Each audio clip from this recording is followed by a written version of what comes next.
Good evening, everybody. I'm Craig Calhoun, the director of the LSE. It's my pleasure to welcome you here tonight. It's my pleasure because this is going to be a great session and because this is one of those moments when I'm not in a committee meeting, I'm not in my office, I'm not talking to funders. This is an actual intellectual event. It's wonderful to be here. And it's a good occasion to the launch event for the Oxford Handbook on the History of Nationalism. So our theme is nationalism and transnational history. I want to say just a bit to introduce that and then introduce the panel. But let me welcome you all and let me comment a bit on the importance of this theme. And I'm going to say it's two themes that are significant. One is history, right? And history as a social science and as part of the social sciences in a broad and general way. It's important for the LSE to keep remembering that we look at a world that is the product of an always ongoing, incomplete history, that things are happening and shaping the world, that the past is alive in contemporary events, but that not everything that could have happened, happened, and that we teach history. We actually have two history departments.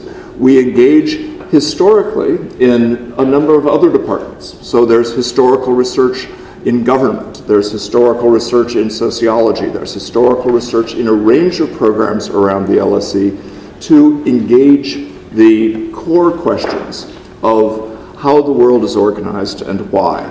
And nationalism is one of the key themes in this. So it's appropriate to think about the extent to which looking at nationalism is not simply a topic of some interest that we can look at, but a basic factor in the structuring of our world, in giving it the shape and the contours, the units of action, and some of the problems and issues that it has. So to have a handbook on the history of nationalism is to have an important book of history, but an important book that opens up historical dimensions to a variety of social science issues and contemporary social and public issues. As John Breuilly notes in his introduction to the handbook, he agreed to edit this collection of 36 essays because he felt there was not enough history in existing texts. That is, there is no shortage of books on the topic of nationalism. I have committed 2 of those. And the point that John is making is a good one. There's an active literature. It sometimes makes reference to the past. It often makes reference to the past in ways that are not historical research, but are broad sort of global contrasts of the primordial and the modern, or something like that.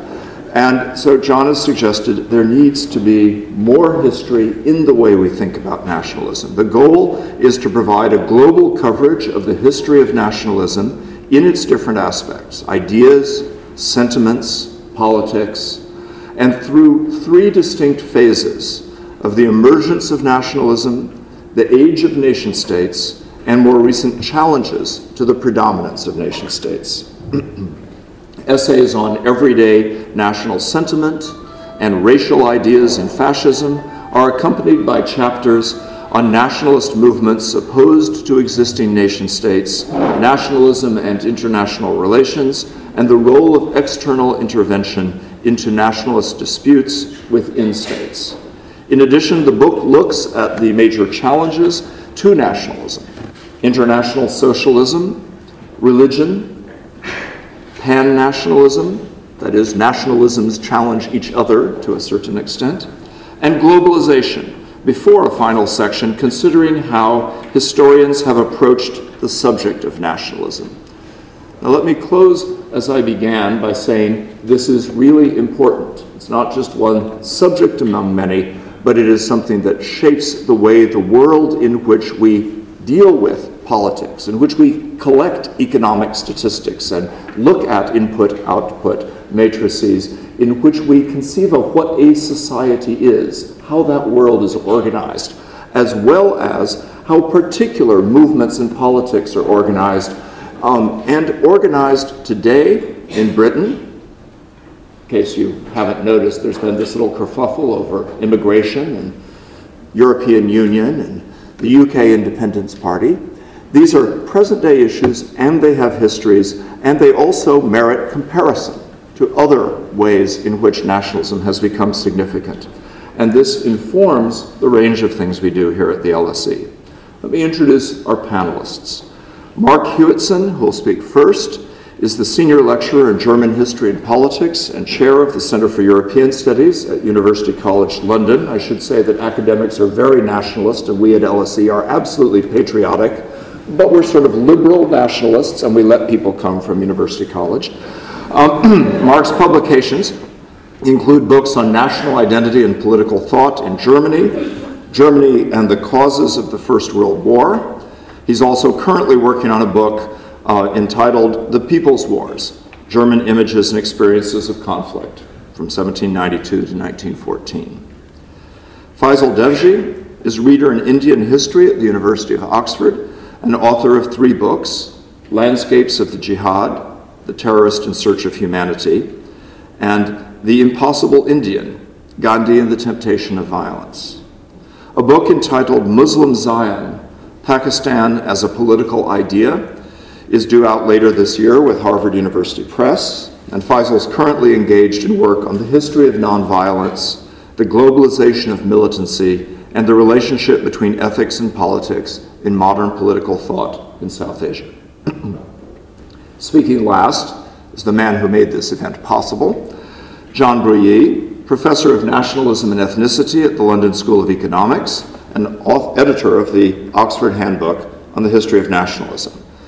John's book publications include, but are not limited to, Nationalism and the State, Germany's Two Unifications, Anticipations, Experiences, Responses, and Austria, co-edited with Ronald Spears, and Prussia and the Making of Modern Germany, 1806 to 1871.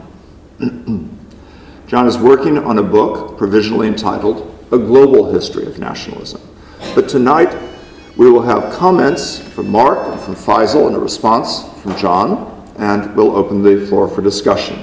A little bit of housekeeping just before I stop. We will end this discussion, no matter how heated it gets to be, in time to go to the reception at 8 in the senior dining room of the LSE, where there will be copies of the book available. That is to say, you can have free bad wine and buy a good book. The copies of the book will be available at a 20% discount, and I want to tell you from the bottom of my heart that it's absolutely wonderful, although you should know I haven't seen it yet. Now, the last bit, suggested hashtag for Twitter use, LSE Nationalism, #LSE Nationalism. No more from me now. It's a pleasure to turn over to our panel. Mark, please start.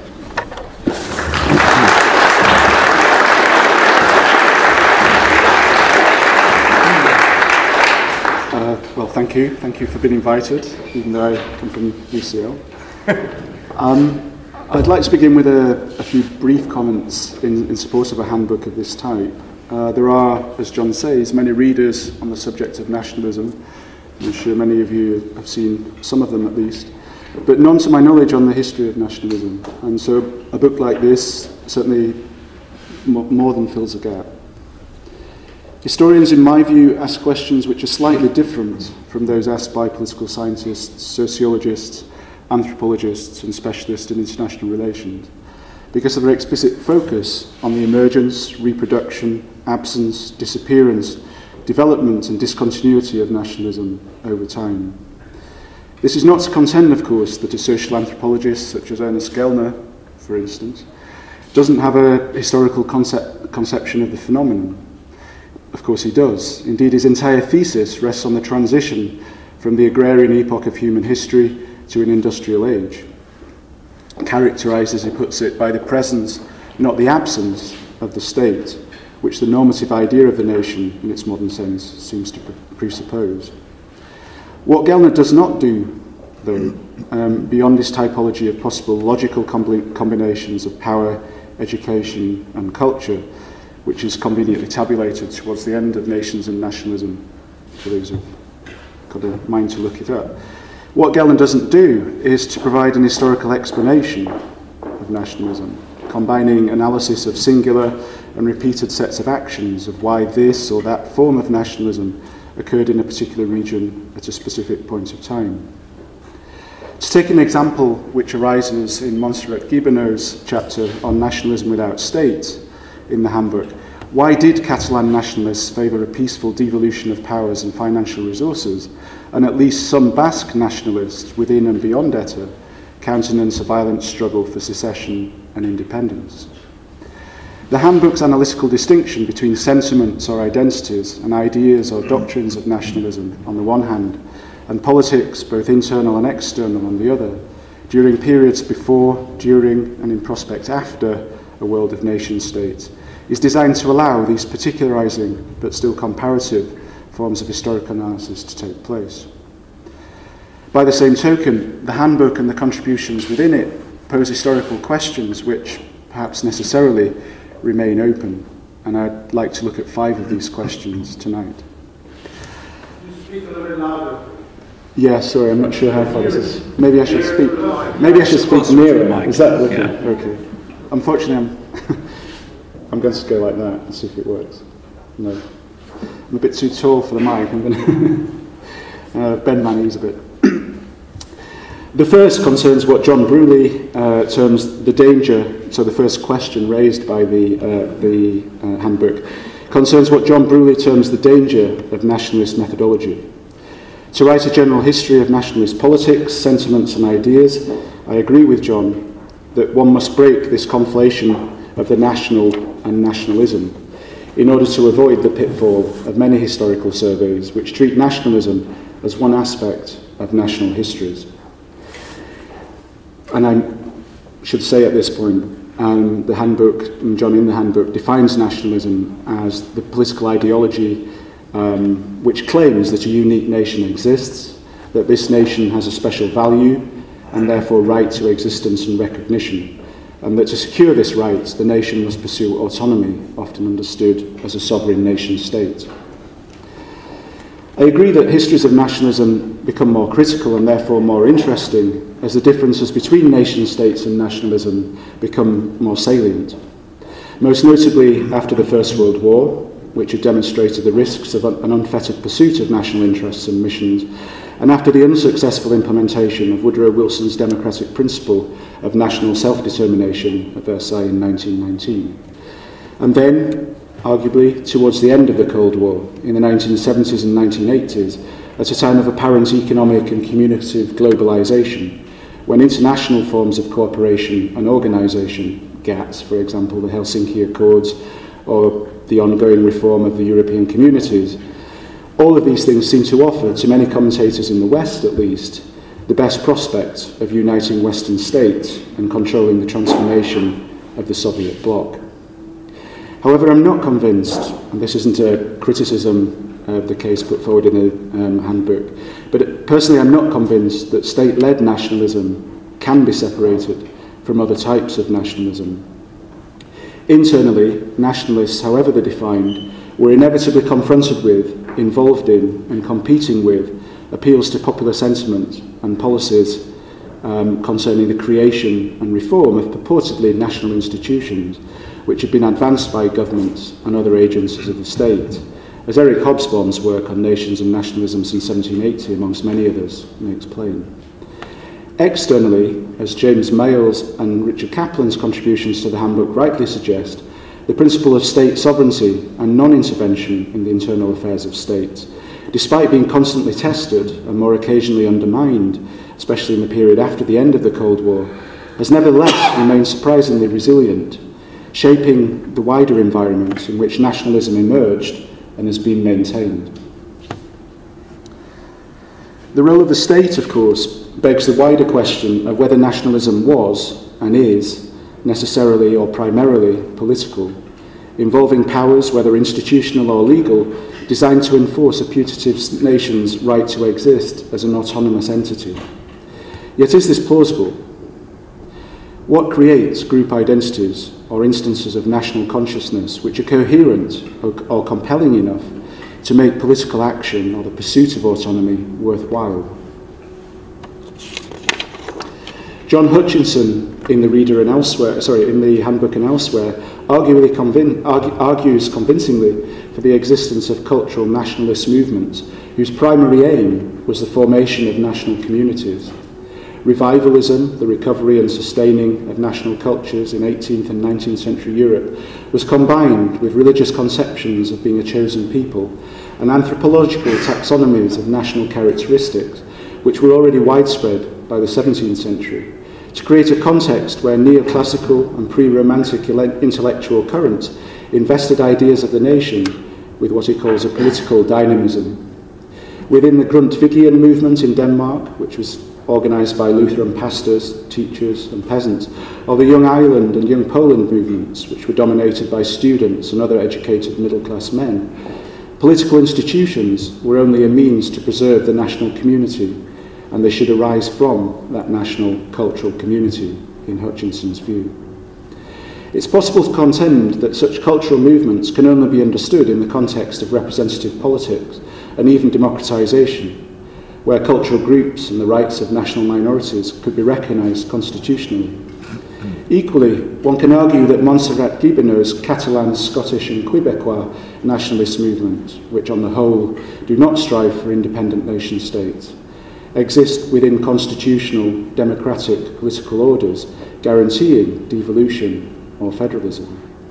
But these qualifications don't answer, in my view, a more fundamental question about the relative significance of politics and culture. The Handbook justifiably focuses on the differences wrought by the emergence of politics. That is, in an adaptation of David Miller's definition, the process taking place within more or less stable institutions whereby a group of people whose opinions or interests are initially divergent reach collective decisions which are generally regarded as binding on the group and are enforced as common policy. The focus entails a study of the modern era on the grounds, and I quote, that the history of nationalism is primarily a history of politics, of a political ideology, and of the movements and organisations, including states, that subscribe to nationalist ideology. Whilst, of course, conceding that the advent and impact of such political modernity is varied, allowing, in the Reader, Peter Burke, for example, to make the case that the United Provinces of the Dutch Republic could be considered the first new nation 200 years in advance of the founding of the United States of America. Or Erica Benner to remind readers that Jean-Jacques Rousseau, a citizen of the Republic of Geneva, had put forward an exceptionally pure, voluntarist form of the civic national ideal as early as 1762 in Du Contrat Social. The broader question, however, and the third one raised by the Handbook, I think, is whether distinct phases of nationalism can be distinguished beyond the volume's distinction between the emergence of nationalism, the existence of nationalism in a world of nation-states, and the possible eclipse or demise of nationalism in light of challenges to that world of nation-states. Is it useful to distinguish diachronically between the formulation of the idea of nationalism, its translation into politics, and especially following the creation of nation-states, its diffusion to large numbers of people as sentiment?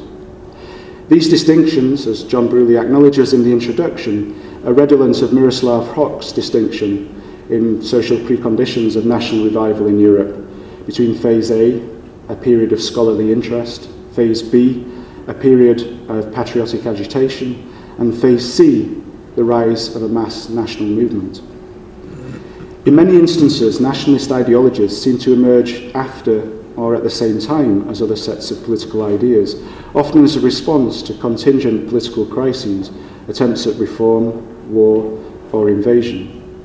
And not merely in long-established crisis-ridden monarchical states, such as Ancien Regime France, which is examined by Michael Rowe in the Handbook, but also in unificatory or pan-nationalist cases of nationalism, such as Italy and Germany during the Napoleonic period or during the 1840s, which are examined by John in the Handbook, which are periods with which I'm familiar.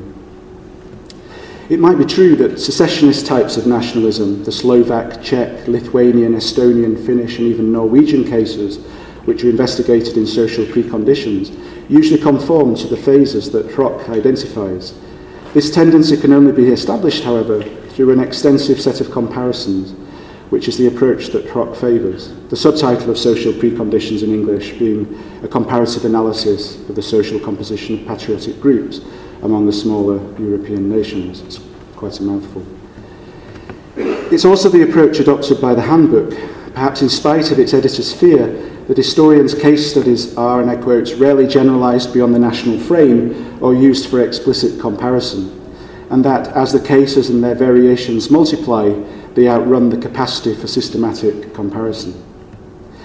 The question is, though, and this is my fourth question, not just what we're comparing and why. Some authors, of course, examine social groups and social systems, some analyse sets of symbols and ideas, and others focus on territory, regions, political institutions, or interstate relations, and that's, in my view, as it should be. But I think there's another question, which is, what are we attempting to explain? Since there's a difference between studies seeking to explain why a nationalist movement exists or comes into being, and those explaining how extensive or significant movements, organisations, or political programmes are, and how profoundly attached their leaders and supporters are to them, which in turn is different from those studies aiming to account for the diverse content of a nationalist programme or nationalist sets of beliefs. Behind many historical explanations, from Hans Kohn to Eric Hobsbawm, there's a half-concealed, barely articulated question, I believe, I'm not the only one, about radicalisation and violence.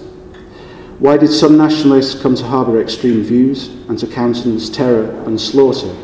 Questions addressed explicitly in the handbook by Roger Eatwell and Oliver Zimmer.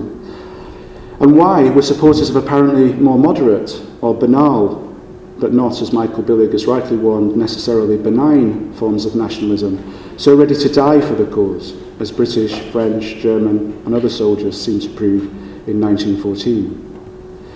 A priori, it seems to matter whether we as historians are trying to explain the emergence, scope or content of nationalism, or its significance in specific historical circumstances, or for that matter, the depth of feeling and strength of allegiance of its leaders, activists and followers.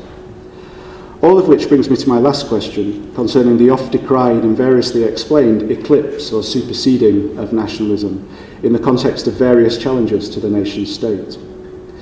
Here the handbook demonstrates the complexity of the issue, which doesn't merely involve analysis of transnational interactions and industrialised traffic and electric telecommunications on a global level, in Jürgen Osterhammel's phrase, but also the relationship between religion, including newly defined world religions and nationalism, internationalism, socialism and communism, pan-nationalism and imperialism in the respective contributions of Peter van der Veer, John Schwarzmantel, Camille Aydin and John Darwin in the handbook. Moreover, the development of national solidarities and the intensification of worldwide connections have occurred, along with all the other phenomena which I've just mentioned, concurrently, touching, interacting, intermingling and coinciding, in Osterhammel's opinion, in ways which seem to lack a pattern or order. Consequently, and in a fashion which is not always clear in recent transnational accounts, it's the task of historians not only to examine and explain these entangled connections over time, but to establish which processes were more or less important and in which period and set of conditions. I would argue that internal processes of reform, consolidation, territorialisation were often uppermost, reinforced by conventions of non-intervention, state sovereignty and interstate warfare abroad for much of the 19th and 20th centuries. But this too is merely a challengeable historical hypothesis. Thank you.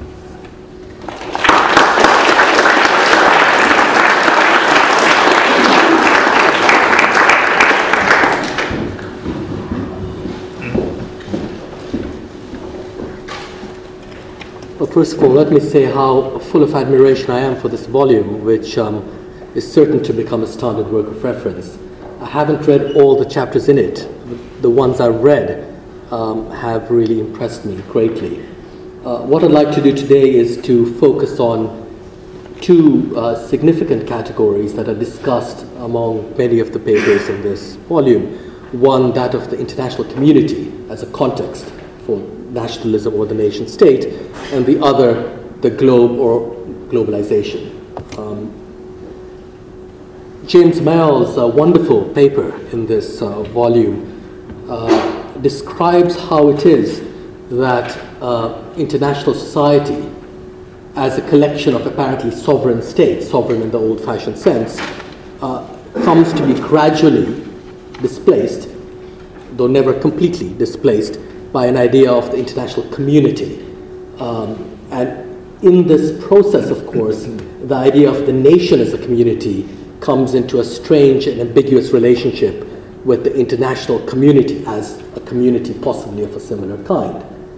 Curiously, though, what he does is to say somewhere towards the middle of his paper that the rise of fascism in Europe postponed the emergence of the idea of an international community, whereas I think precisely the opposite might be the case, that the idea of a racial international community laid, unintendedly, no doubt, the groundwork for, or at least one of the foundations, disavowed subsequently, of the international community that we are familiar with today, which after all is primarily justified in terms of the human race. So from the Aryan race to the human race is certainly a leap, but it's there's an interesting commonality insofar as notions of species or race are made to serve as the foundation for an international community.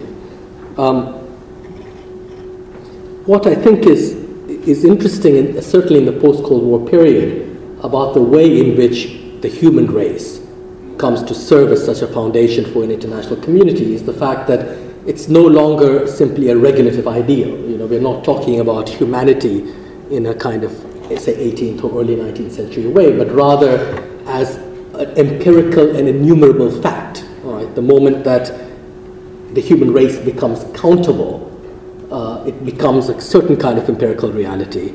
And the moment, of course, we start imagining its possible extinction, whether during the Cold War, famously, with the mutually assured destruction, and subsequently in ideas of weapons of mass destruction, climate change, pandemics, etc., it assumes a curious and almost posthumous reality. So I think this is one way in which the idea of the human race comes to subtend notions of international community in our own time, certainly, I would argue, from the Cold War, if not slightly earlier.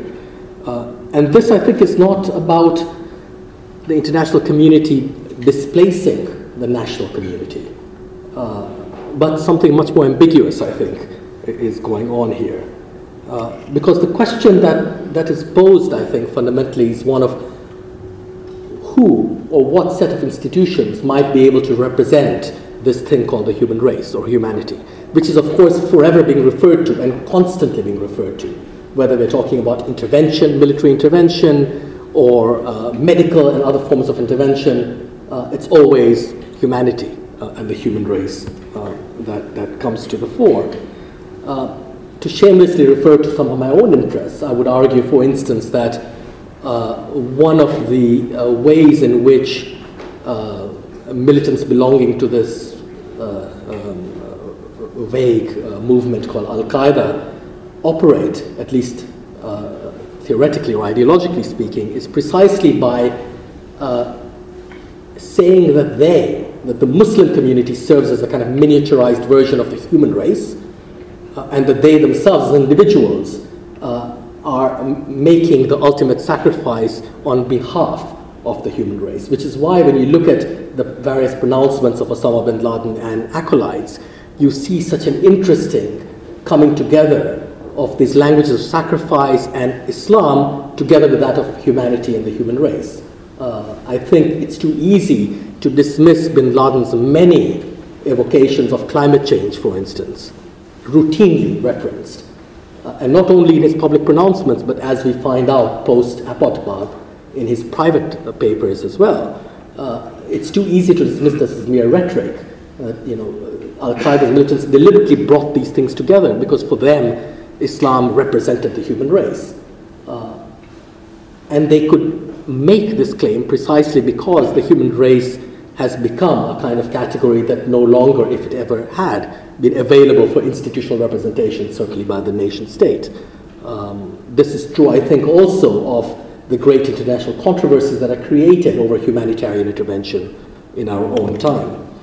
Now, I'd like to move from that to the idea of the international community as, to reinforce the point I made earlier about the international community not serving as a replacement or displacement of some conventionally figured nationalism or nation state, but rather as being linked with it in an ambiguous relationship.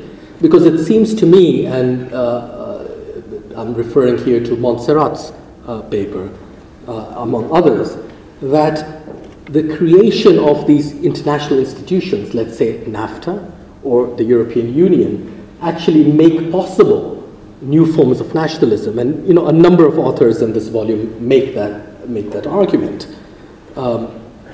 Whether you look at what Mark was referring to, there's peaceable forms, Quebec, Scotland, Catalonia, the Czech Republic, Slovakia, right? Peaceable forms of claiming national independence or integrity, or more violent ones, Bosnia, Kosovo, East Timor, South Sudan. You see that it's a new idea of the international community to which, in a way, they all refer.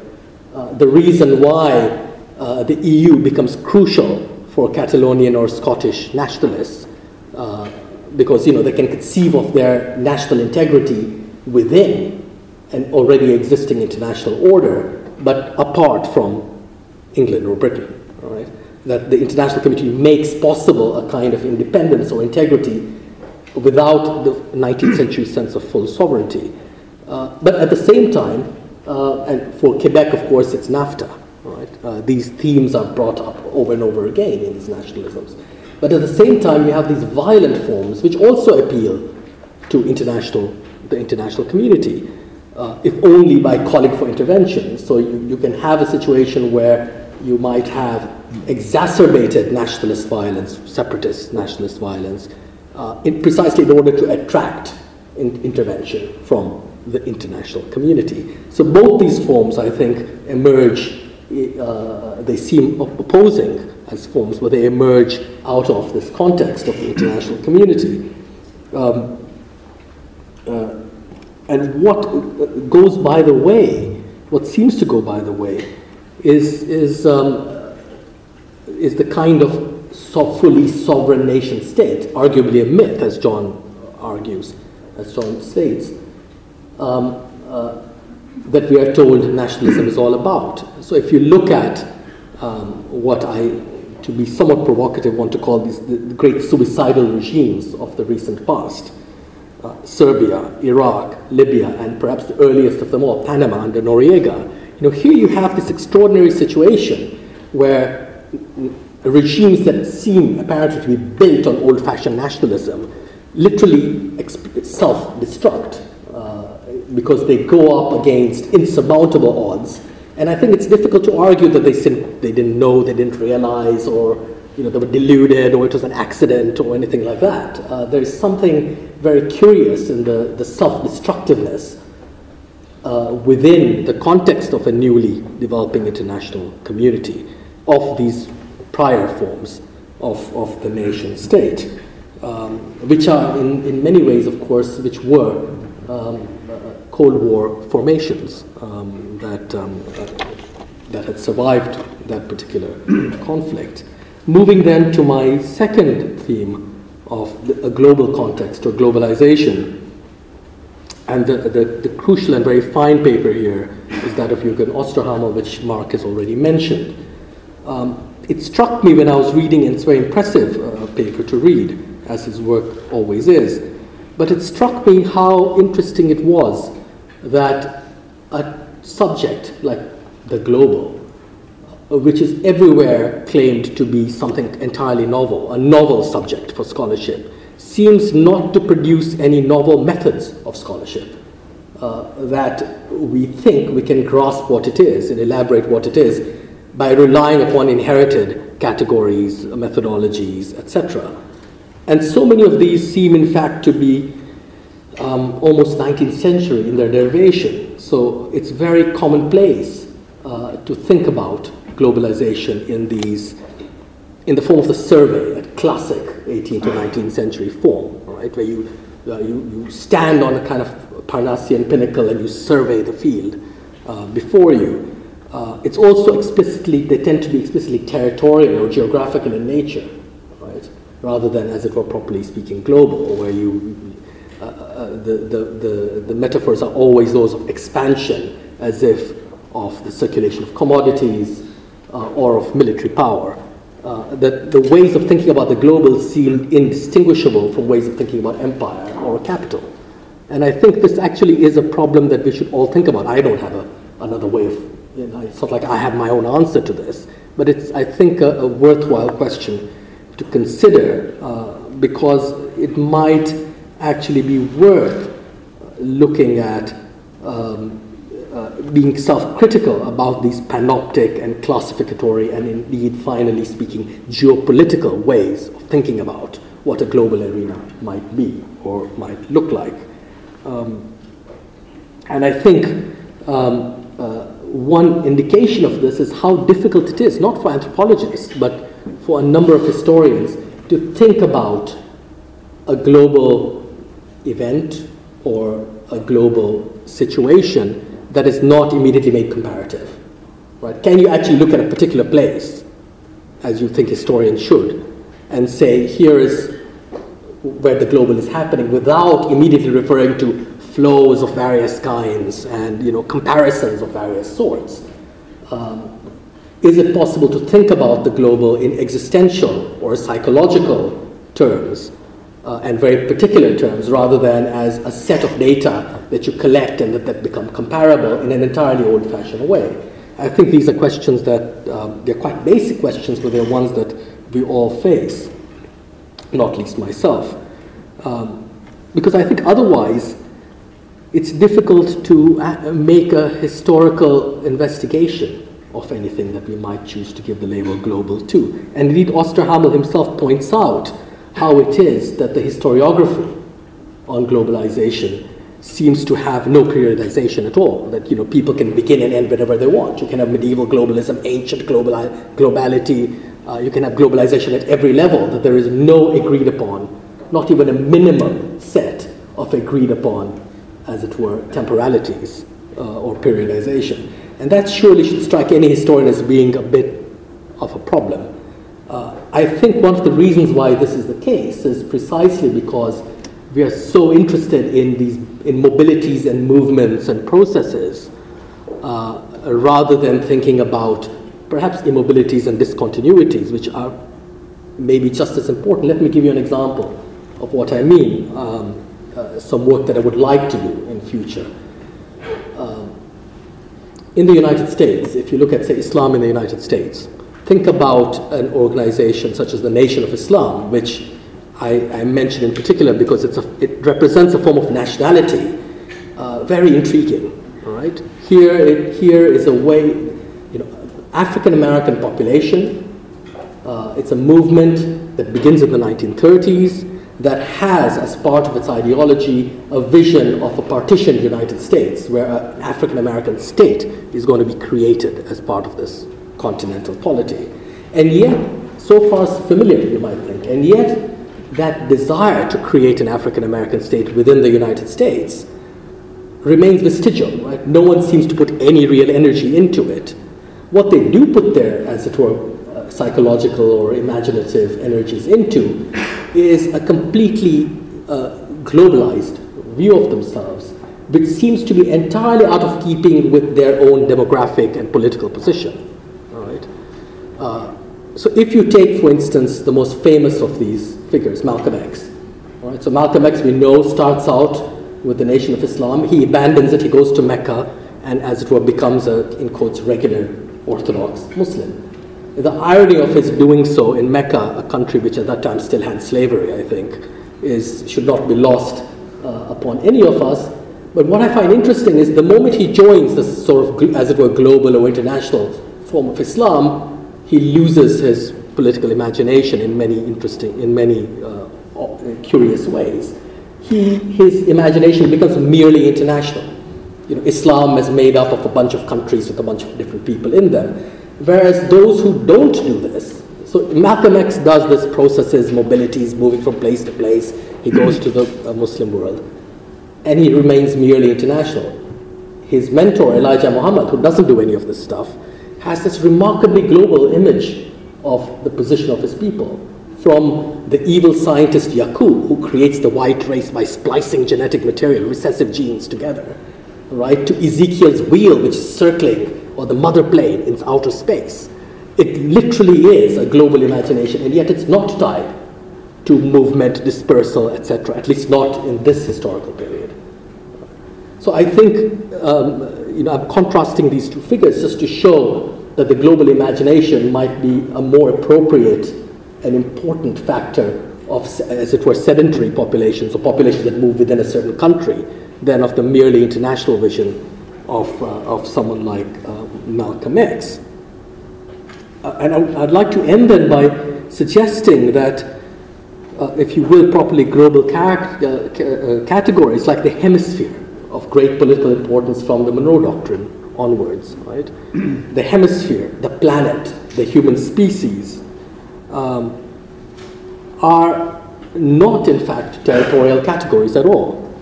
The hemisphere has no topographical identity. It's an entirely abstract thing. It goes through the middle of oceans, etc. No one can live there. Similarly, the planet, it's, yes, there's geography in it, but it's not a geographical category. To use the Nation of Islam again, it's a way of thinking about the position of any particular group in a kind of intergalactic or planetary context, right? It's fascinating in that way. And the species also, right? So that really, if we are going to look at the way in which these categories, which I argue are global in a certain way that others are not, the human race, the hemisphere, the planet Earth, then we will have to actually think beyond movement, mobility, geography, territoriality, and the like. And that, I think, will provide us yet another way of thinking about the meaning of nationalism and nationality in our own time. Thanks.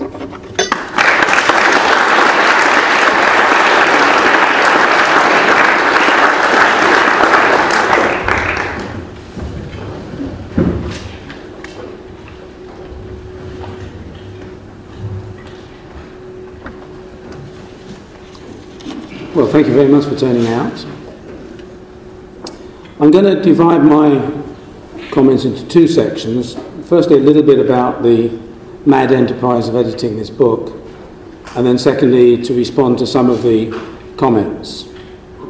First thing I want to do is thank you to the 35 other historians who were mad enough to join me on this enterprise, some of whom I'm very glad can be here today. It just occurred to me, actually, to tell a little story about the one contribution from these contributors, which indicated what a difficult enterprise this was. I do not have a very strong visual sense. I'm not very good at book covers. So I sent an email out to all the contributors to ask any ideas for a book cover. I immediately got an answer back from the late Fred Halliday. Piles of bodies, he said. Srebrenica or something like that. That's what nationalism is about. Piles of bodies. Within 24 hours, I received an email from Miroslav Hroch, who said, "Who is this guy Halliday? I'm not sure I want to contribute to a book that this man has contributed to." Hroch writes about small nation nationalism in 19th century Europe.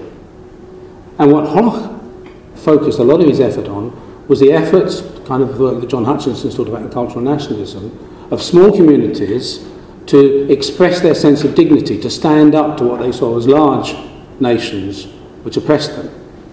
Fred Halliday was writing about imperial nationalism, he was writing about the Middle East, and he was concerned with nationalism of the kind that actually oppressed others.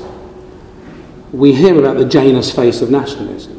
And I suddenly thought, my God, my contributors have such different views about this subject.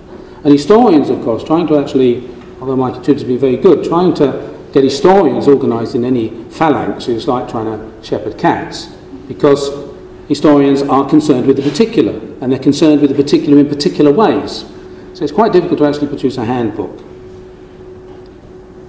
The reason I nevertheless tried to do it was because I was struck by the disjunction between, it's already been alluded to by Mark, the disjunction between the general social scientific treatments of nationalism, which actually do concern themselves with something that we might call nationalism as such, nationalism as a distinct subject, but by and large do it in ahistorical ways. And on the other hand, the historian's way of dealing with the subject, which is rich and particular, but by and large doesn't look at nationalism as such. It looks at nationalism in France, nationalism in Nigeria, nationalism in Brazil. And it's attached to the apparently commonsensical notion that nationalism has something to do with nations and nation states. Well, obviously, it does have something to do with nations and nation states. But if we go back to that social science literature, one of the things that social science literature emphasises, the so-called modernist view, is that in many ways nationalism precedes nations and nation states. As Ernest Gellner put it in his typically provocative way, nationalism creates nations. Now, if that's the case, logically, nationalism exists to some extent as a distinct subject apart from nations and nation states.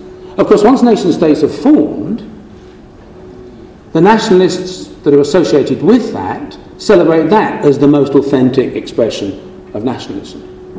Professional historiography was shaped around the formation of the nation state, certainly in Europe. And when people say, I am a German historian, or I am a French historian, they don't mean I am German and I am an historian. They mean I am an historian of Germany. And by and large, there is this concern, therefore, with nationalism as primarily an aspect of national history. And I thought to myself, well, what if we could get historians to write about nationalism detached from national history? Might we then introduce some of the insights of that general social science, but this time round with real historical detail, the only kind of real detail we can actually have about human communities of any size. So that was the leading idea behind the handbook. But I would say that I didn't recruit people in the sense of, do you agree with me about nationalism? Don't suppose I could have persuaded that many people on that basis, but simply on the grounds that these were jolly good historians who knew about particular places and would write a good chapter. And they've done so. But there was one negative rule which guided me throughout. Nobody would write a chapter on national history. So if you want to go to this book to find out about French nationalism or Nigerian nationalism in terms of a state-centred nationalism, you probably won't find very much. But then you can always read all the conventional histories which do that. So instead, I tried something else. Craig Calhoun has already said something about the structuring of the book and the different chapters, so I can actually, that saves me a few minutes, I can skip that. But the idea was, for example, in the first part of the book, it was kind of framing the subject of nationalism as politics. I want to come back to why I think the politics really matters the most. Framing the subject, there were two chapters on the ideas of nationalism, one on Western ideas, but the other quite deliberately, because the subject has been very Eurocentric, on non-Western ideas about nationalism. There is John Hutchinson's study of cultural nationalism. There's Peter Burke's on anticipations, if you like, of nationalism in early modern Europe. There are later sections on some of the problems that arise once we've got, or think we've got, a world of sovereign nation states. We never actually have that, but at a certain point we believe rather more strongly than other times that we do have such a world, to do with things like intervention, international relations, everyday life. There is a section concerned with alternatives or rivals to nationalism, such as international socialism, religion, and so on. The two central sections are about the politics. There are lots of studies and concerns of nationalism about subjects other than politics, but I don't think we would actually study nationalism but for its political importance. I personally think that most nationalist intellectuals are not very interesting. The nationalist idea is so obviously wrong that the thing to explain is not its rightness or its wrongness, but why on earth it ever got to be believed that much. Fred Halliday, who kept himself in check for most of his chapter, at the very last paragraph wants to say 99% of the world believe that we're divided into nations, and 99% of the world is wrong. To which I said, but if 99% of the world believe it, is it in some extent true by virtue of them believing it? And in those two sections, it's divided very crudely between before the nation state and after the nation state, because clearly it seems to me the formation of a nation state structures and channels nationalism in a way that is not the case before.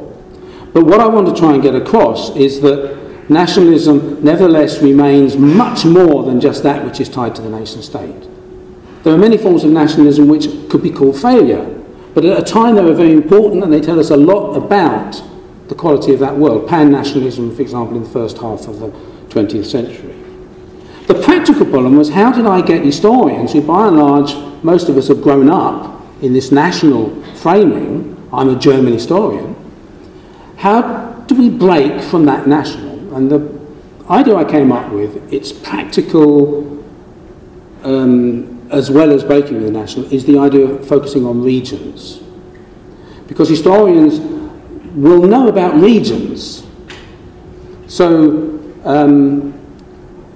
Bruce Berman and John Lonsdale, who I'm very glad to see here today, can write about sub-Saharan Africa. I got two historians, a Mexicanist and a North Americanist, to write about the colonial period in the Americas. And so I kind of divide most of the world up into regions and ask people to write about nationalism in those regions, and then we can see how that side of nationalism relates to the formation of actual nation states. I can't begin to go on about all the different and diverse ways the contributors have written about that. Thought experiments that people have done. Why did French Indochina break up into a series of nation states, whereas the Dutch East Indies by and large remained a single nation state, although it seems in many ways to have been more likely to have broken up? Just one kind of question. So that was the idea, and the principal idea is that we should think of the nationalisms that succeed, that is, in a sense, the nationalism associated with the actual nation states that come about, as simply one small subset of all the actual nationalisms that there were. And the nation states are surrounded by nationalisms that challenge the forms that they now have, don't just buttress them.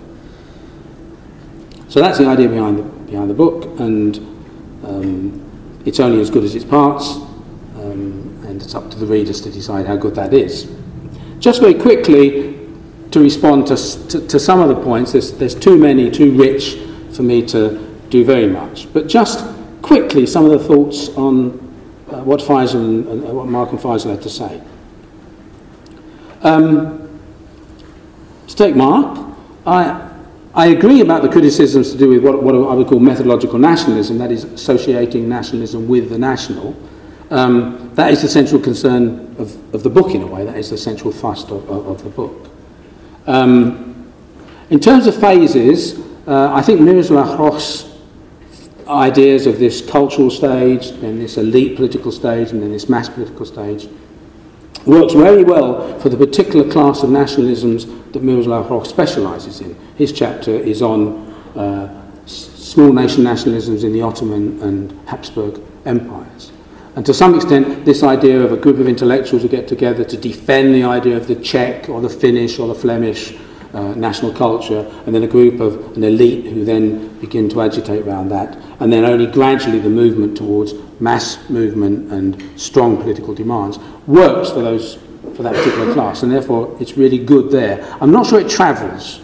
I'm not so sure it travels to other places in quite the same way. I would just leave it at that. Historians are often anti-nationalist, particularly in certain parts of the West since the Second World War, when nationalism has by and large become a boo word, and people try to appropriate some other nice word like patriotism instead, although I've never been able to figure out the difference between those two things other than being a boo word and a hooray word. nevertheless, they can be locked into the national. In my own particular field, there's something called the German Critical School, which actually is extremely critical of German history. Germany at some point took the wrong path, the special path, the wrong path that led ultimately to the horrors of the Third Reich. It's very anti-nationalist, but they actually believe there is a distinct kind of German nationalism, a distinct kind of national quality to the nationalism of Germany. In that sense, they're anti-nationalist, but they're methodologically nationalist. Finally, in terms of explanations, I gave up some years ago on having an explanation for nationalism. Ernest Gellner is a genius, was a genius. He had made the most ambitious attempts to come up with a theory. A, I don't think it works, and B, the one subject that Ernest Gellner never really took very seriously was history. And it's bringing back history into the study of nationalism, I think, is what I want to see done in this handbook. In response to Faisal's comments, I find this idea about humanity fascinating. What I would argue is that, and it comes out, I think, very well in Peter van der Veer's chapter on religion, where van der Veer says religion is a similar kind of category to nation. We shouldn't think of these as, in the first instance, opposed, but similar kinds of categories. And one can add race, culture, class, humanity. Herder, one of the great writers about national peculiarity, nevertheless insisted that this national peculiarity could be brought together into humanity. Humanity was articulated through national particularity. So for me what's interesting is, why do all these concepts emerge in a related kind of way? They get opposed to one another, but they can only oppose one another because actually they occupy the same ground. I take the point about there being something slightly wrong about this notion of the national as territorial, concentrated in particular places. One of the things that comes across in a lot of the studies in the book is that nationalists often live most of their lives outside the nation, learn most of their ideas about the nation outside of the nation to which they're oriented, spend a lot of time with other nationalists from other nations, giving each other the same kinds of ideas. Nationalism in that sense is global. It travels a lot. It's very mobile. It's not actually tied specifically to its own nations. We do have this belief that there was something created called a world of nation states. I'm not sure that it ever really happened in any real sense, but certainly the belief that it happened existed for a short period of time. I suspect what's happening now is not so much something new called globalization as the erosion of the belief in that rather mythical world of sovereign nation states. And finally,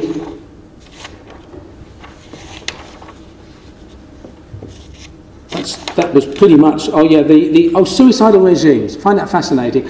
As a German historian, of course, probably the most significant suicidal regime would appear to be the Third Reich, which did literally, of course, end with the leader of that committing suicide.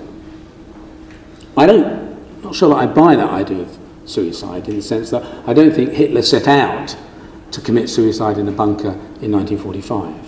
I think that what we're dealing here with state elites and leaders who pursue courses of action which become disastrous, and which we might have said were obviously going to become disastrous afterwards, but human beings have a tremendous capacity to fool themselves that the enterprises in which they're engaged will succeed. Many of his most realistic generals thought in 1941 that, well, this man is a genius and perhaps the invasion of the Soviet Union won't go so wrong. More interesting for me is why those leaders don't get displaced when it's obvious that they are taking their whole society into disruption. And there are, particularly in Kershaw's book, The End, for that particular case, shows just how that was possible. So those are my responses, very inadequate to those people, to those comments. I've got no final sort of cri de coeur. When I finally did decide on the book cover, and I think I got the idea from Joya Chatterjee, one of the contributors, it's a Congress Party election poster. And as you'll see, the toiling masses are going up a circuitous mountain path, being whipped on by some sadistic-looking Europeans who look to me, from my stereotype, to be Italians, because they've got very thin moustaches, but I'm sure are meant to be Brits. At the top of the mountain is a temple with the Indian national flag flying, and hovering above the masses as the whipping, of course, whips them on up the mountain rather than pushing them back down the mountain. Hovering above them is Gandhi and Nehru, beckoning them on, inspiring them. And for me, it's not piles of bodies. To some extent, it's an ennobling image. But above all, it has the two qualities I associate with nationalism. On the one hand, it's very particular. It has to be India. I don't think any authentic nationalist image can not be particular and self-referential. But on the other hand, once you break it down into those masses, those inspiring leaders, that repression, that goal, that final destination, it's like any other nationalism. And it's that combination of trying to get across the idea of the particularity of nationalism, but in many ways its shared features across all the different kinds of nationalism that I hope to some extent might be conveyed in this book. Thank you.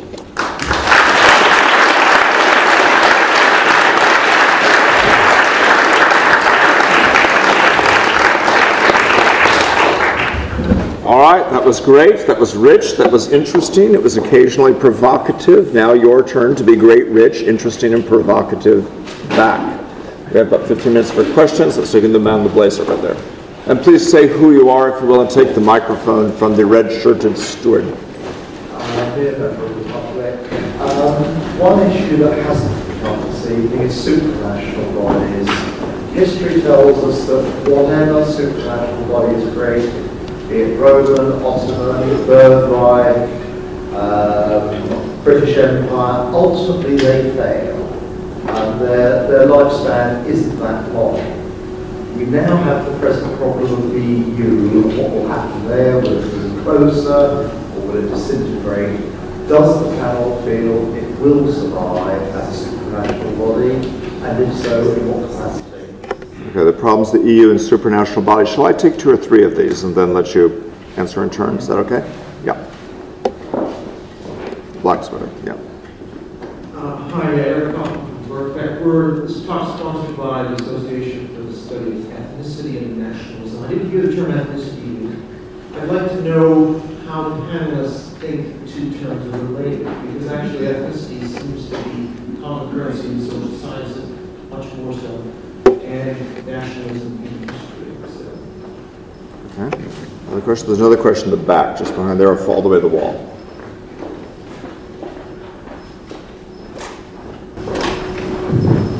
Hi, I'm a PhD student at SOAS. My question is for Dr. Devji. Nikki Kelly and Olivia both claim that religious politics reached kind of crossroads where you either had to embrace the transnational or the profoundly national, so Hamas versus Al-Qaeda dichotomy. And most of your comments have tended to focus on the Al-Qaeda sort of global idealist version. In your view, is this dichotomy real? And do you see, do you focus on the transnational because it's more interesting, or because you think that the ultimate triumph of religious politics will be, that religious politics is inevitably towards the universal community? Thanks. Okay. Let me take one more. The man in the plaid jacket and right there. Yeah. A clarification question for Dr. Devji, please.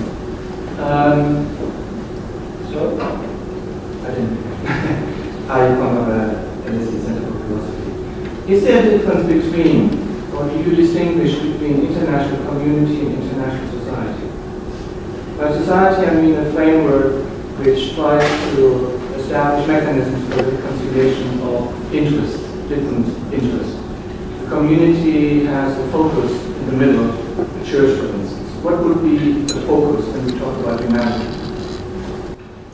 Okay. Do you want to just go down? John, do you want to go first, and we can just go across here? And pick whichever ones you want to respond to of the questions. Is this thing on? It should be on, I think. You shouldn't have to do anything. It's okay, Yeah. Well, the first question, everything fails in the long term. Nation states have actually existed for a lot less time than a number of the empires that you mentioned. So by human standards, it's not obvious that empires are less successful political forms than nation states. Who knows what we might be saying in 50 years' time. The big problem, I mean, again, to put it in historical perspective, very interesting that after the Versailles Peace Conference, Arnold Toynbee condemned the principle of national self-determination. He said this was a principle that might make sense for some parts of the world, which had evolved to this over some decades or even centuries, but was utterly destructive applied to southeastern Europe. And that he advocated some other kind of political principle, a confederation, a Balkans confederation. As we know, that those states at that time failed to prevail between the resurgent Germany and the resurgent Soviet Union, and fell successively under their imperial rule. And subsequently, I think many political elites in those countries have concluded that again they need some other umbrella type of political relationship. In other words, to be a sovereign nation state, you need to actually be in some bigger kind of umbrella organisation. I'm a great enthusiast of the EU, not because of the so-called arguments about the economics, but the arguments about precisely that experiment in trying to produce that kind of umbrella political organisation. But in terms of longevity, I don't think it's obvious that empires have got any worse a track record than any other kind of polity. And on ethnicity, to Eric Kaufmann's question, I mean, clearly many nationalist creeds, many nationalist beliefs, many nationalist identities are associated with ethnicity. I have a real problem. I remember when I was interviewed for the job here, I said at the end of the interview, I'm glad you asked me questions about nationalism because I know what it is, or at least I think I know what it is. I'm glad you didn't ask me any questions about ethnicity, because I really am not sure that I know what it means anymore. It meant something completely different, for example, circa 1900 in the USA, when it meant basically the black race question. It meant something else in colonial anthropology, when it was the study of small-scale communities, often in some places called tribes. The term means something very different now when the phrases like ethnic cleansing and ethnocide were developed, and it's become a kind of major concern of political and other social scientists looking at something they call ethnic politics in places like sub-Saharan Africa, something about which both John Breuilly and Bruce Berman have many illuminating things to say. So, because it means so many different things, because it's what Chandra calls an umbrella classification, which can refer to religion, to language, to so-called common origin, so-called common history, I actually don't really know in any systematic way, either historically or any other way, to relate it to the subject of nationalism, which I think I do understand a bit. Okay, Mark? Well, I've not got much to add to what John said on the European question. Sorry, it's not working again. Just get closer to it. I've not got much to add to what John said on the European question, other than to say that Jürgen Habermas has been writing about the European EU constitution in this way since the 1990s. Does that work? Yes, that one's not. Take this one.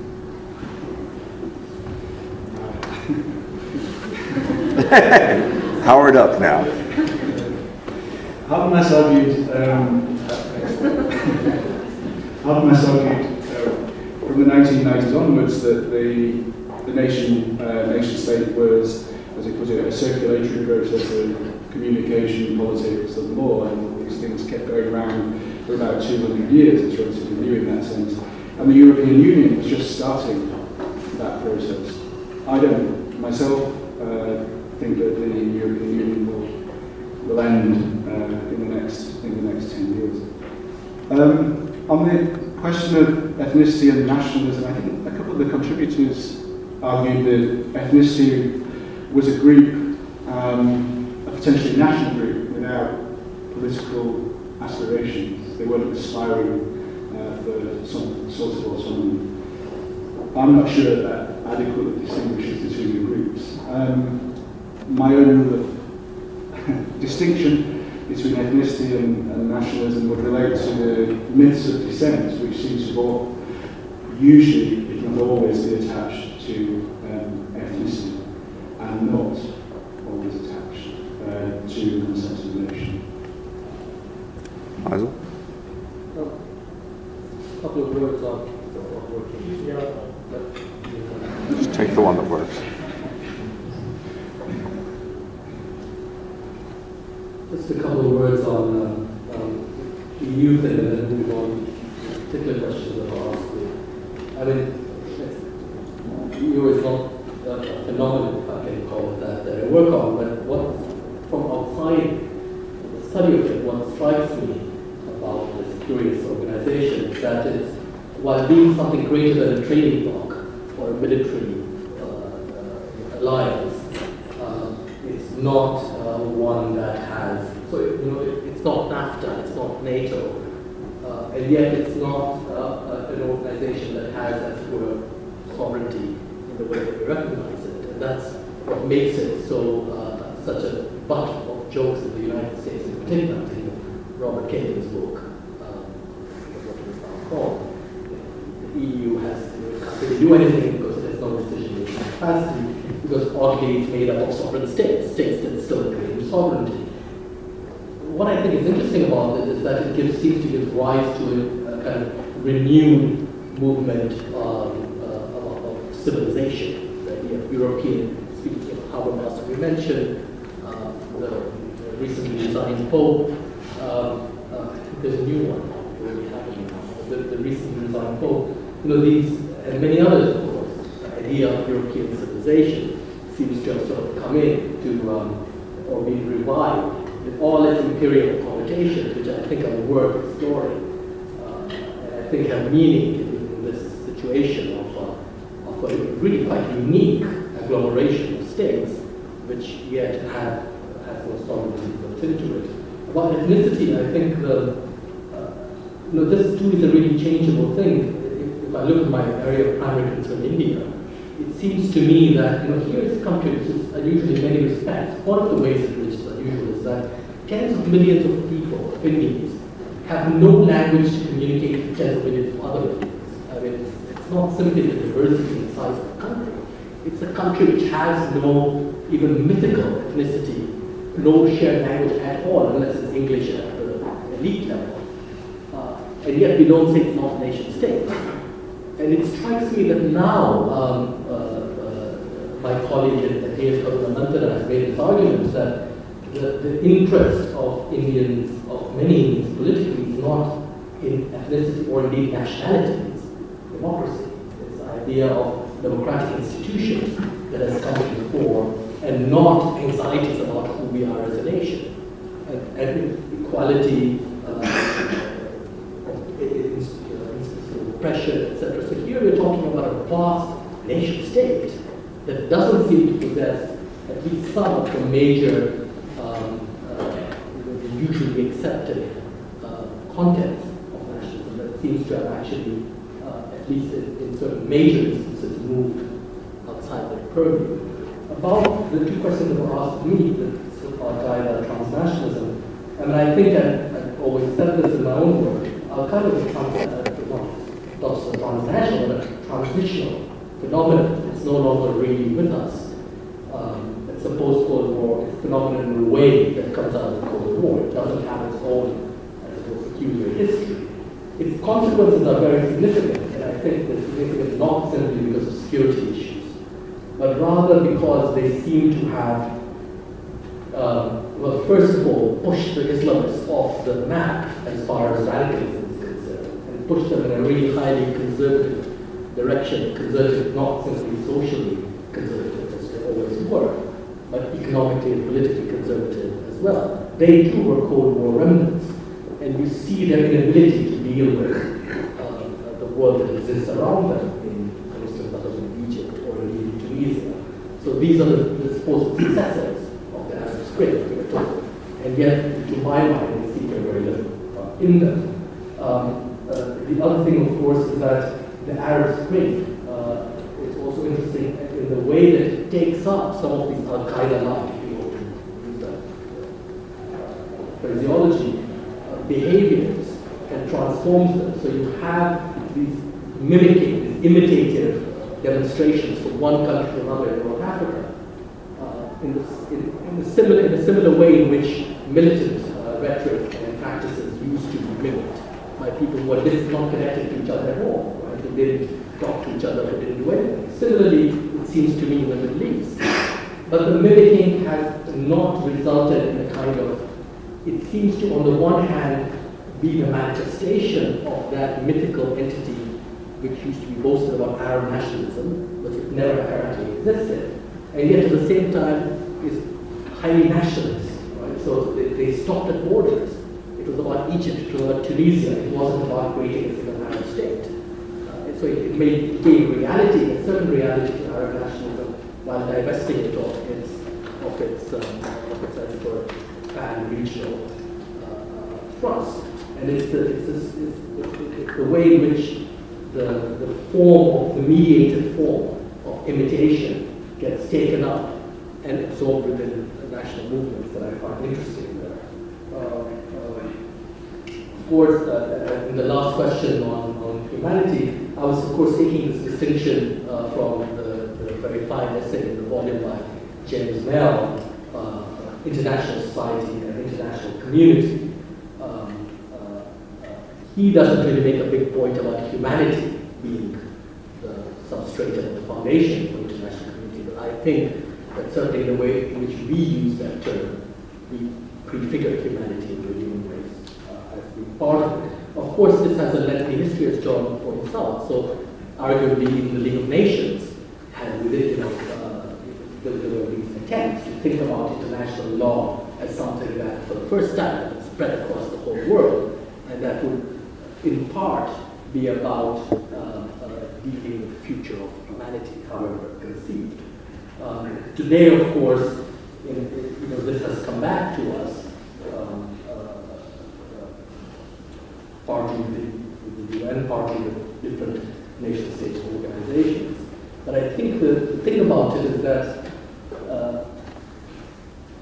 whether or not the United Nations, for instance, can represent humanity is an apples and oranges kind of question, because it seems to me, as far as, for instance, climate change is concerned, the problem of climate change is a planetary problem, seems to be incommensurable with the organizational setup of the United Nations and nation states in particular, that they can't in fact represent it, they can't in fact seem to do anything about it without rethinking perhaps the forms of organization that international politics is made up of. So I think that is in fact the biggest problem that is faced, and this is entirely speculative on my part. Okay, let's take just a couple more questions and have answers for these first. Here, yeah.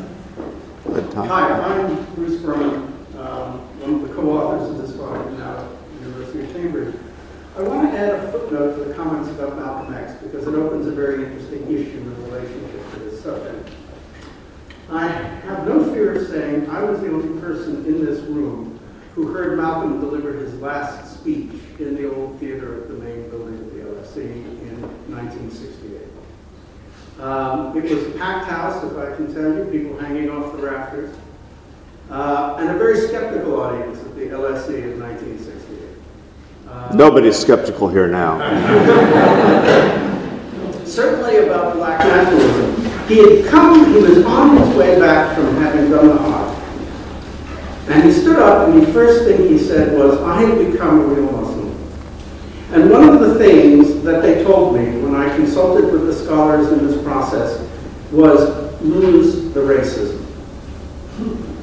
See yourself in relationship to a global community and of people, all of whom you have a solidarity with.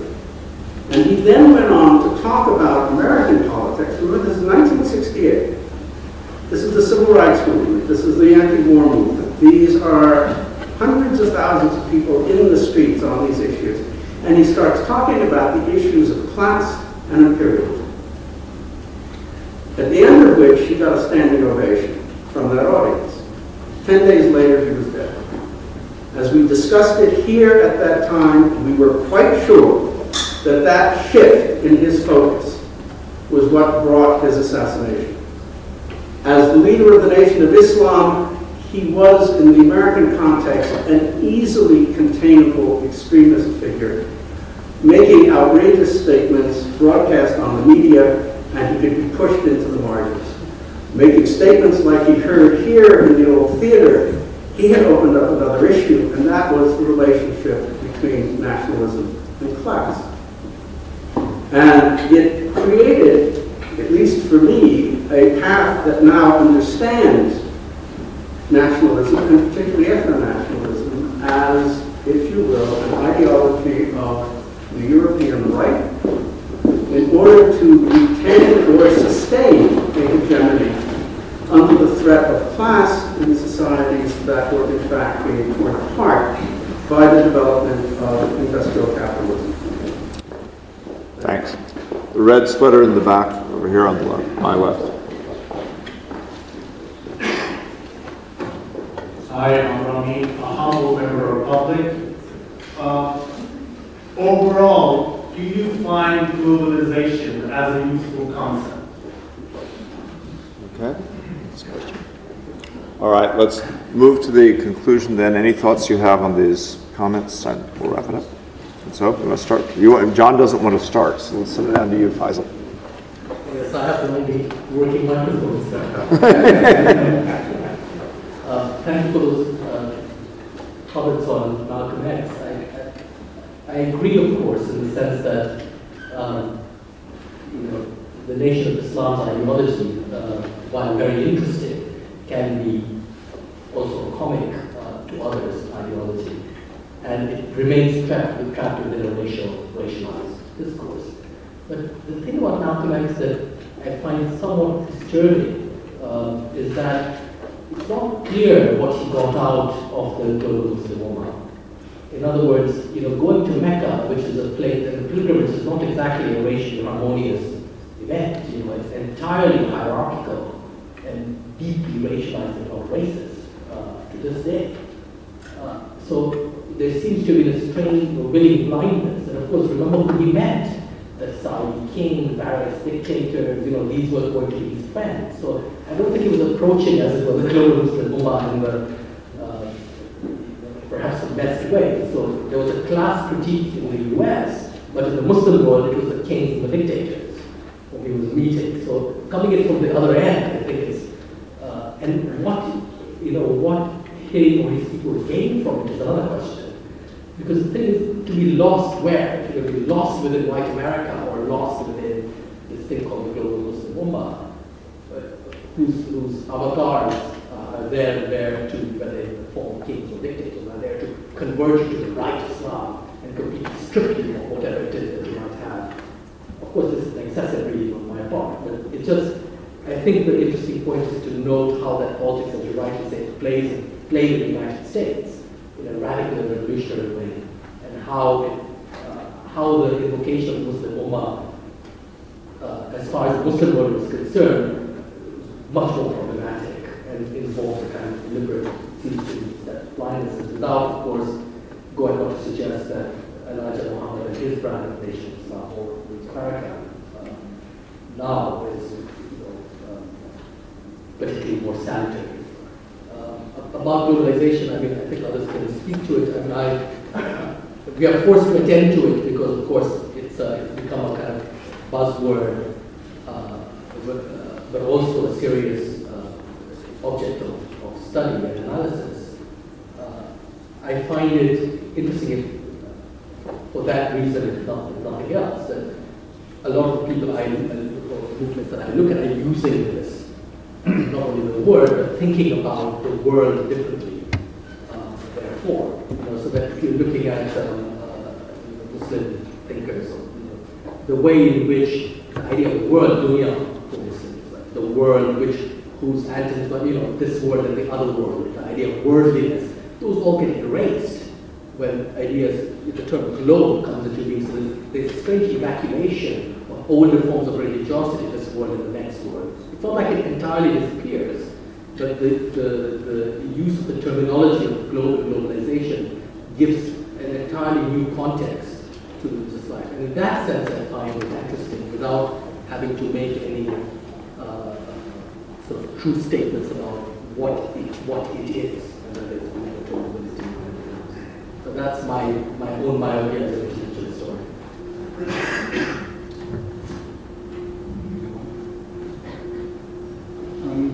I agree with what Faisal says about globalization. Mainly I work as a 19th century historian, and Jürgen Osterhammer, for me, is the author of a very large work on the transformation of the world in the German Psychoanalytic work, in which he argues that globalization occurs 100 or more years before what we term, or have termed globalization in the later 20th century. I'm not convinced that globalization, in the sense that it was used in the 1970s, 1980s, and since, is comparable to other forms of movement in the world as a 19th century historian.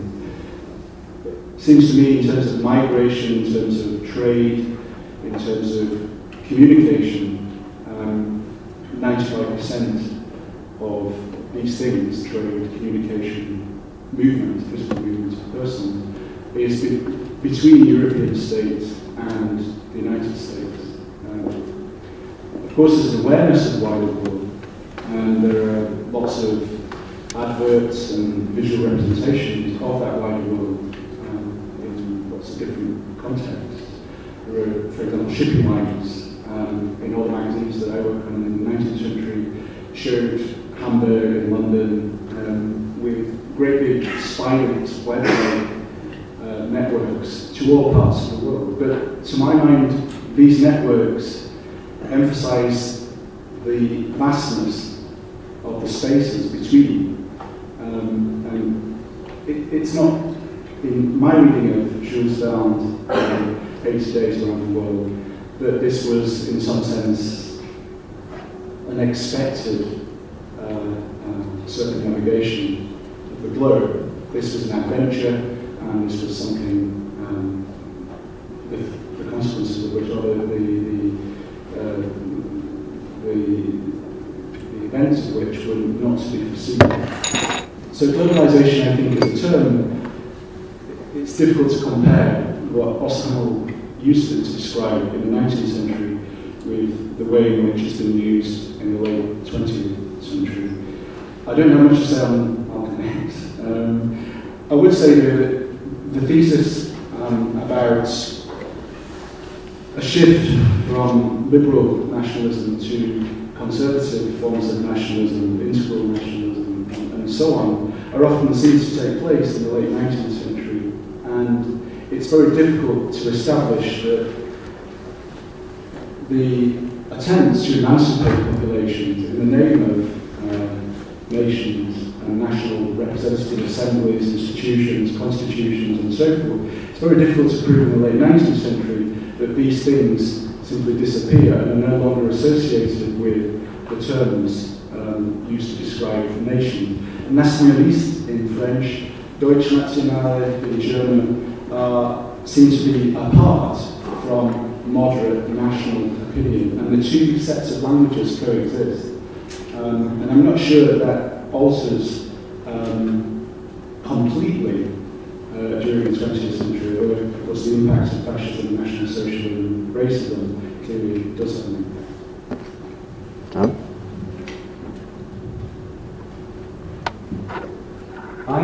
When I came to LSE, I'm going to talk about globalization because when I came to LSE, I moved from a lifetime in history department to going to the government department, but it nowadays being politics, in more modern university. And so I found lots of people studying these things called globalization. So got interested in it, and I still don't know what it is. It seems to have no agents. It's a whole bunch of processes, and I just found, particularly when I'm trying to teach a course on it, or courses relate to it, I have to, in a kind of very prosaic historian's way, break it down into a bunch of things. Is it people who are moving? Is it capital that is moving? Is it information that is moving? Is it commodities that are moving? Is it about how quick they move or proportion of them move? And is it about how far they move? Do they have to go lots of distance all around the world, or can we have globalization which doesn't include some bits of the world? When I break it down into all those things, I find that it's not a single concept. I also find that it's not recent. And in particular, as I'm going to answer as a historian of nationalism now, I find that when I first approached the literature, there seemed to be one simple question which in turn had one simple assumption. I find the question uninteresting and the assumption incredible. The assumption was that there was something called globalization that comes after the world and nation states have been created. So first of all, nationalism, age of nationalism, nation states, and then, boom, something called globalization. And the question was, will globalization destroy, transform, or make no difference whatsoever to the nation state? To which I think the conventional answer is something in the middle. I now, talking about this global history of nationalism, I would actually say globalization in terms of specific processes, for example, political and military and certain kind of economic relationships, precedes the age of nationalism. But nationalism itself is impossible to understand except as a set of global relationships. And what we are dealing with is a new phase in which our belief in this false thing called a world of sovereign nation states is declining, and we think it actually means the thing itself is declining, but it never actually existed really in the first place. There have always been some nation states that are far more sovereign than other nation states, whatever international law might say. There are always certain kinds of quasi-imperial relationships, and they take place in a global way. So, yeah, I don't actually find much use in the concept, but I find trying to understand nationalism in a global way useful. All right. With that, let me remind you all that you're invited to a reception on the senior dining room of the LSE, the 5th floor of the main building. And there will be copies of the book for you to purchase, a chance to talk to the panelists. Please join us there, and please join me now in thanking our panelists for the talk.